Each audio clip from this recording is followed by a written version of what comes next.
In the scorching summer heat of 1943, within the high-ceilinged war rooms of the British High Command, a pervasive sentiment had taken root. The American Army was a collection of enthusiastic amateurs. They were viewed as useful for their industrial might and for protecting flanks, but certainly not capable of orchestrating the complex symphony of a winning offensive. After the humiliation of Kasserine Pass in North Africa, where American forces had been routed, British confidence in their transatlantic allies was at an absolute nadir. Field Marshal Bernard Montgomery's plan to sideline them during the invasion of Sicily was supposed to be the final word on the matter, a masterstroke that would cement British dominance in the European theater. It was a plan designed to keep the glory for the 8th Army, while the Americans watched from the cheap seats. That was the script, at least until General George S. Patton decided to tear it up and break every single rule in the book of military etiquette. August 17th, 1943. The climax of a rivalry that had consumed the island. On the early morning of the 17th, the silence of the ancient port city of Messina was broken not by the tread of British Matilda tanks, but by the boots of Lieutenant Colonel Lyle Bernard's 3rd Battalion, 15th Infantry Regiment. These were American soldiers, dusty, exhausted, but undeniably victorious. They fanned out through the rubble-strewn streets, securing the harbor, and by mid-morning, the Stars and Stripes was snapping in the wind above the city. Hours later, at precisely 10:30 a.m., a column of British vehicles from Montgomery's 8th Army rolled into the outskirts. They arrived with the pomp of conquerors, expecting to claim the prize they had been promised for weeks. Instead, they found the Americans already in position. The race was over. The British general who was preordained to win the Hero of El Alamein had lost to the American general he had tried to park on the sidelines. The British patrol didn't just find the city occupied, they found the so-called amateurs leaning casually against the bullet-scarred walls, smoking cigarettes, essentially holding the keys to the city. The stunned silence of that British patrol spoke louder than any victory speech ever could. This moment was significant for reasons far beyond the capture of a single island. This wasn't merely about two egotistical commanders competing for newspaper headlines. This was the precise historical inflection point where the United States Army proved it was no longer Britain's junior partner. This was the moment American soldiers demonstrated to the world and to the Germans that they weren't just students learning from their betters. They were a lethal, high-speed force capable of impossible feats. This was the culmination of the 72-hour impossible drive that changed the dynamic of the Western Alliance forever. To understand the sheer magnitude of this rebellion, we must look back at the genesis of the campaign, Operation Husky, the invasion of Sicily. This was the first major Allied assault on Axis territory in Europe, the soft underbelly of the beast. It served as the lethal dress rehearsal for the invasion of Normandy that would follow a year later. However, the architectural blueprint of this invasion was fundamentally flawed by national prejudice. The plan was developed by a committee of British and American planners working under General Harold Alexander, the commander of the 15th Army Group. Alexander was a British aristocrat, experienced, diplomatic, and he believed strongly in giving Montgomery whatever he demanded. The imbalance in the planning room was staggering. Of the 161 staff officers at Alexander's headquarters, a mere 12 were American. Consequently, the planning was entirely a British show. This wasn't a meeting of equal allies. It was a room full of stern headmasters who didn't believe their unruly students would ever graduate. To the British establishment, the Americans weren't partners to be trusted with the spearhead. They were a glorified guardrail, a massive buffer force designed solely to enhance Montgomery's glory. The operational plan was drafted to give Montgomery the starring role. His legendary British 8th Army would land on Sicily's southeastern beaches and advance north up the eastern coast along the island's main artery. Their objective was Messina, the vital port city at the northeastern tip of the triangle. The logic was sound on paper. Capture Messina, and you cut off the Axis escape route to Italy, effectively bagging the entire enemy force. Montgomery's route was direct. It utilized the best roads on the island and hugged the coastal terrain. It was the shortest, most logical path from the landing beaches to the objective. This was where the planners decided the decisive battles would be fought and won. Patton's American 7th Army, by contrast, was handed a mission that bordered on insulting. They would land to the west of the British beaches, tasked solely with protecting Montgomery's left flank. It was a supporting role, security duty. Their job was to ensure no Germans attacked Montgomery's forces from the west, while the British did the real work of advancing north. The plan was predicated on the assumption that Montgomery would face the strongest German resistance and that his 8th Army had the requisite experience to handle the heavy lifting. The Americans, in the eyes of the British planners, could guard the flank and perhaps learn a thing or two by watching the professionals work. Montgomery's planning documents were meticulous, estimating a campaign of 6 to 8 weeks to reach Messina. His strategy relied on careful preparation at each phase, build up overwhelming logistical superiority, bombard the enemy into submission, and then advance.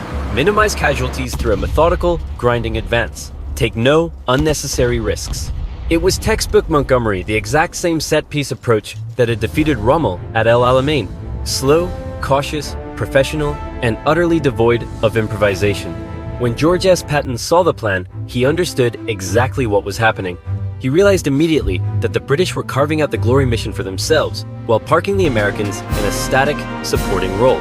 Montgomery intended to capture Messina and claim sole credit for the conquest of Sicily.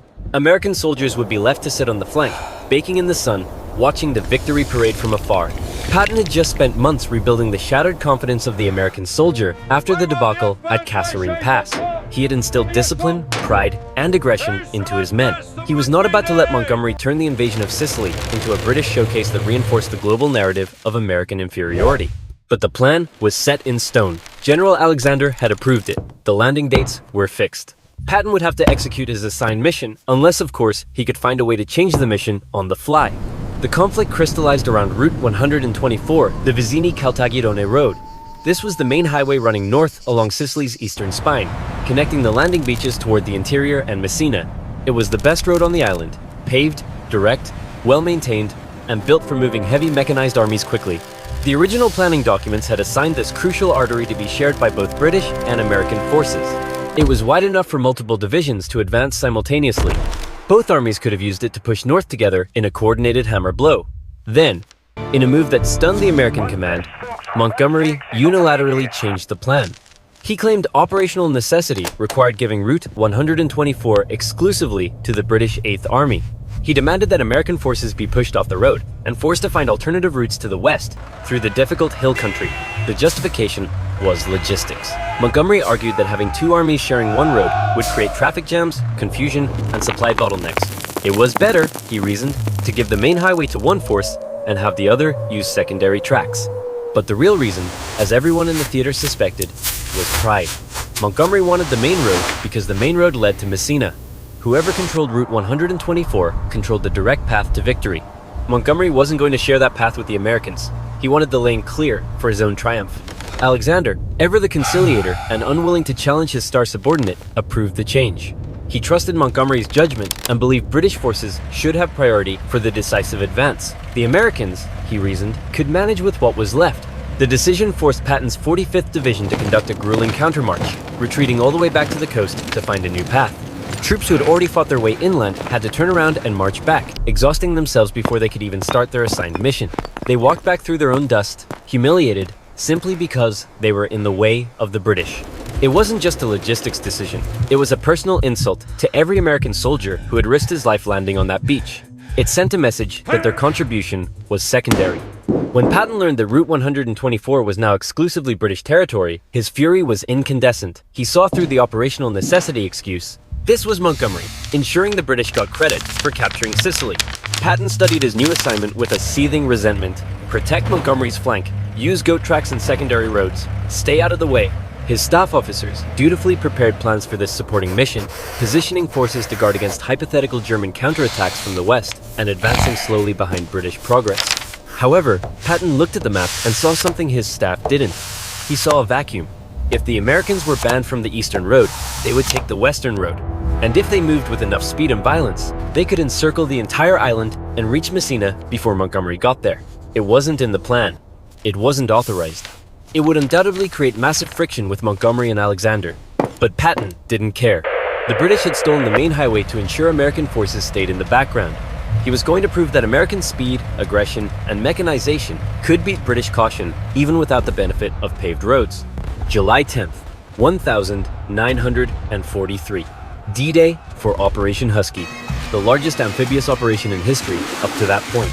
Allied forces landed on Sicily's southern coast. British and Canadian forces under Montgomery hit the southeastern beaches, while American forces under Patton landed to the west at Gela and Licata.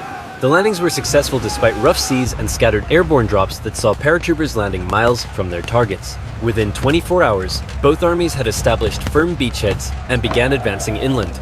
Montgomery's 8th Army pushed north along Route 124 toward their first objectives. Syracuse fell on July 11th. Augusta followed on July 13th. British forces were making steady, methodical progress up the eastern coast. Meanwhile, Patton's 7th Army secured the landing areas and turned west to accomplish their assigned babysitting mission: protect the flank. American soldiers sat in defensive positions, digging foxholes, watching the dust clouds of the British advance to their right. They had successfully completed the D-Day landings. They had defeated fierce Italian and German counterattacks at Gela, where tanks had nearly reached the beaches. They were primed and ready to drive into the island's interior. Yet, their orders were to sit, wait, guard, support. By July 14th, a pattern had emerged that confirmed Patton's worst fears. Montgomery advanced slowly. Whenever his forces encountered significant resistance, the entire column halted. Artillery was brought up, supplies were stockpiled. Attacks were planned in detail to ensure overwhelming force. This was Montgomery's doctrine: never take unnecessary risks, always ensure crushing superiority. While effective in the desert, in the mountainous terrain of Sicily, this approach was fatal to momentum. It gave the Germans time. Every day Montgomery spent preparing for his next set-piece battle was a day German engineers spent mining bridges, blowing up tunnels, and building fortifications in the next town. While Montgomery advanced with agonizing caution, Patton's much larger 7th Army sat idle, guarding against threats that simply weren't materializing. The western part of Sicily had minimal German presence. There was nothing to defend against. The inaction was gnawing at the American morale. Patton went to Alexander with a bold proposal. His forces were rotting on the vine, sitting on the flank. What if he took the western half of Sicily instead? He proposed a drive to Palermo, capturing the western ports, splitting the island, and then turning east to advance toward Messina from the rear. Alexander was hesitant. That wasn't the plan. Montgomery had the main mission. Patton was supposed to support, not launch independent campaigns. But Alexander could see the reality on the ground. The 7th Army was wasting vast resources, sitting idle. At least Patton's proposal would accomplish something tangible. Alexander gave a vague, tepid authorization. Patton could conduct a reconnaissance in force to the west. If opportunities presented themselves, he could exploit them. It was ambiguous permission, not quite approval for a major offensive, but not a hard prohibition either. Patton took that ambiguity and ran with it. He interpreted reconnaissance in force as a green light for total war. And when Alexander, realizing the scale of what Patton was initiating, later sent a radio order to halt the drive on Palermo to avoid overextension, Patton's chief of staff, Hobart Gay, famously claimed the message arrived, garbled, and requested retransmission. The clarification conveniently didn't arrive until Patton had already entered the city. Patton wasn't just disobeying orders, he was weaponizing a radio malfunction to save American pride and seize the initiative. July 19th, 1943. Patton unleashed the American 7th Army in one of the most spectacular mechanized advances of the Second World War. His objective was Palermo, Sicily's capital on the northwestern coast. The distance was over 100 miles through tortuous, mountainous terrain. Montgomery's staff had estimated it would take weeks to cover that ground. The roads were terrible, winding tracks through the mountains. Any competent commander would have advanced cautiously. Patton gave his divisions 72 hours. The 3rd Infantry Division under Major General Lucien Truscott led the advance, with the Helen Wheels 2nd Armored Division and elements of the 82nd Airborne following. They moved day and night. When roads became impassable, engineers blasted new routes out of the cliffsides. When resistance appeared, tanks bypassed it, leaving them mopping up for the infantry while the spearhead kept moving. Truscott had trained his division in a punishing form of high-speed marching known as the Truscott Trot, 5 miles per hour for short bursts instead of the standard 3. This was how infantrymen kept pace with tanks. This wasn't a march, it was a 100-mile lunge through a furnace. Patton drove his men to the absolute breaking point. Why? Because they all understood the stakes. Bleeding in the mountains was better than sitting on a British flank being treated as second-class soldiers. The Italian defenders were completely shocked by the speed and aggression of the American advance. Columns of Shermans appeared where they weren't supposed to be. Towns that expected days of warning suddenly found American infantry in their piazzas. Entire garrisons surrendered without firing a shot because they couldn't organize a coherent defense against an enemy that moved faster than their communications could travel. Patton drove forward with the lead elements, standing in his command car, screaming at commanders to move faster. When officers said their men needed rest, he told them to rest in Palermo. When supply officers said the logistics couldn't support the pace, he told them to figure it out or be relieved of command. His soldiers responded to this aggressive leadership. They were finally being unleashed. Finally being allowed to show what American forces could do when they weren't shackled to British doctrine. July 22nd, 1943. Just 72 hours after the advance began, lead elements of the 2nd Armored Division rolled into Palermo. The capital of Sicily had fallen. The numbers were stunning. Over 100 miles, covered in 3 days, through difficult terrain. Thousands of Italian prisoners captured, massive quantities of supplies seized. And it had been accomplished while Montgomery was still grinding slowly up the eastern coast, bogged down by his own caution. The press went wild. American newspapers ran banner headlines about Patton's lightning drive to Palermo. The general who had cleaned up the mess at Kasserine Pass was now capturing cities faster than anyone thought possible. British newspapers were more restrained, noting that Palermo wasn't strategically important compared to Messina. They argued Patton had conducted a flashy operation in a secondary theater. Montgomery sent messages to Alexander complaining that Patton was grandstanding, that the Western campaign was a sideshow consuming supplies meant for the real battle on the East Coast. But everyone who understood military operations saw the truth. Patton had just demonstrated that American forces could move faster, strike harder, and adapt quicker than British doctrine allowed.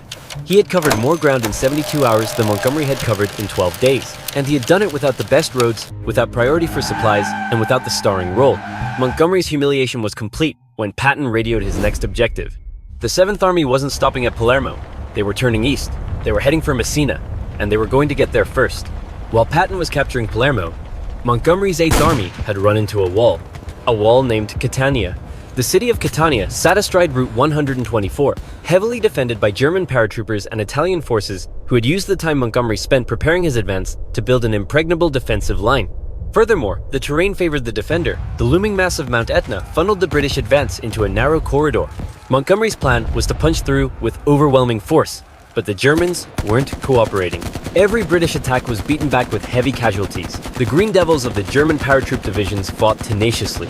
Montgomery tried flanking movements. He launched amphibious operations to land troops behind German lines. He brought up massive artillery barrages. Nothing worked quickly enough. The British were stuck, and every day they spent bleeding at Catania was a day Patton's forces used to advance east from Palermo along the northern coast. Montgomery's staff calculated that even with the setbacks, they would still reach Messina before the Americans. Patton had farther to travel, nearly 150 miles along the northern coast road. His route was more mountainous. He would have to fight through German forces retreating toward Messina. The mathematics said the British would win the race. What the mathematics didn't account for was Patton's willingness to drive his troops beyond the limits of human endurance. July 28th. Montgomery finally captured Catania after 2 weeks of brutal fighting. His forces had suffered significant casualties, taking a city that should have fallen quickly. The advance could finally continue north, but the schedule was shattered. Montgomery sent urgent messages to his commanders, emphasizing that Messina remained the ultimate objective. The 8th Army must get there first. He dismissed Patton's campaign as irrelevant theatrics, but his chief of staff knew the truth. They had given Patton too much time. If the American general pushed his forces as hard as he had to Palermo, the impossible might happen. August 1st, 1943. Both armies were now driving toward the same objective from different directions, like the jaws of a vice. Montgomery approached from the south, Patton approached from the west. Officially, Alexander's headquarters insisted this was a coordinated operation to trap German forces. But everyone from the lowest private to the highest general knew the reality. This was a race. Whoever entered Messina first would claim the victory of the campaign. Whoever arrived second would spend the rest of the war remembering the taste of dust. Montgomery pushed his exhausted troops harder than he ever had. He abandoned some of his caution, accepting higher casualties to maintain momentum, but he couldn't escape his nature. Every time British forces hit a strong point, the advance stalled while they organized a proper assault. The Germans, conducting a brilliant fighting retreat, used this predictability against him. They would hold, force Montgomery to deploy, and then slip away before the hammer fell. Patton's forces, however, moved continuously. When they hit resistance, they didn't wait for artillery. They flanked it immediately. When roads were blown, bulldozers were pushed to the front. When supplies ran short, they scavenged. American soldiers were exhausted, fighting on minimal rest, sustaining casualties to maintain speed. But they could see Messina getting closer on the maps. They knew they were racing the British, and they knew Patton would never forgive them if Montgomery got there first. By August 8th, Montgomery's forces were 40 miles from Messina. Patton's forces were 50 miles away. The British had the shorter distance, better roads, and the advantage of the direct route. But Patton had momentum. He was gaining ground every hour. Montgomery, sensing the danger, sent a message to Alexander complaining about coordination issues, suggesting the Americans should halt to prevent confusion. It was a thinly veiled attempt to have the referee stop the fight because he was losing on points. Alexander refused. The race was on. Patton, realizing he was running out of time, looked at the map and saw one final card to play. The northern coast road was dotted with beaches. The Germans were blowing bridges to slow him down. What if he bypassed the blown bridges by using the Navy to leapfrog troops behind the German lines? He ordered his staff to organize amphibious landings ahead of the front. His staff protested they didn't have enough landing craft, and the coordination was too risky. Patton told them to make it work, or get out. August 8th. The first landing at Sant'Agata. American troops came ashore behind German lines, forcing the enemy to retreat rapidly to avoid encirclement. It worked. August 11th. The second landing at Brolo. This one nearly became a disaster. The 2nd Battalion, 30th Infantry, was landed too deep. They were cut off, surrounded, and hammered by German tanks and artillery. For hours, it looked like the battalion would be annihilated. They fought desperately, holding out until the main American advance could smash through to relieve them. It was a gamble, paid for in blood, but it kept the advance moving. August 16th, the final landing at Spadafora. This time, it was unopposed. The Germans were already fleeing across the straits to Italy. Patton had leapfrogged his way up the coast through aggressive gambles that terrified his staff, but produced results. Montgomery heard about these operations and was furious, calling them reckless, but he also recognized the writing on the wall. On August 15th, he launched his own amphibious operation, landing troops near Scaletta, just 12 miles south of Messina. The British were now racing against Patton using his own tactics, but it was too little, too late. August 16th. American forces were 3 miles from Messina, British forces were 15 miles away. The mathematics had flipped. Barring a catastrophe, the Americans would win. Patton radioed his lead division with explicit orders, get to Messina tomorrow. He didn't care about fatigue. He didn't care about resistance. He wanted American boots in that city before the British arrived. Which brings us back to the morning of August 17th. The 3rd Battalion, 15th Infantry Regiment entered the city. There was no dramatic final battle. The Germans had evacuated their best units to the mainland during the night, escaping the trap. But the strategic failure to catch the Germans didn't dampen the symbolic victory. American flags went up. Patton arrived hours later, making a theatrical show of inspecting the port, posing for photographers, ensuring the world saw who had won the race. When the British 4th Armored Brigade finally rolled into town that afternoon, the humiliation was absolute. Montgomery arrived later, but he deliberately avoided the formal handover ceremony. He couldn't bear to give Patton the satisfaction of witnessing his defeat publicly. When British officers reached the city center, Patton greeted them with exaggerated, almost mocking courtesy. He offered them coffee. He thanked them for their contribution to the campaign. It was a masterclass in passive-aggressive dominance. He didn't just beat them, he welcomed them into the house he had already bought and paid for. The message was clear to everyone. The United States Army was no longer a subordinate force. They had crossed worse terrain, covered more distance, fought with greater speed, and arrived first. The British press tried to spin it, claiming Montgomery faced the varsity German units, while Patton had an easy ride. But the soldiers knew better.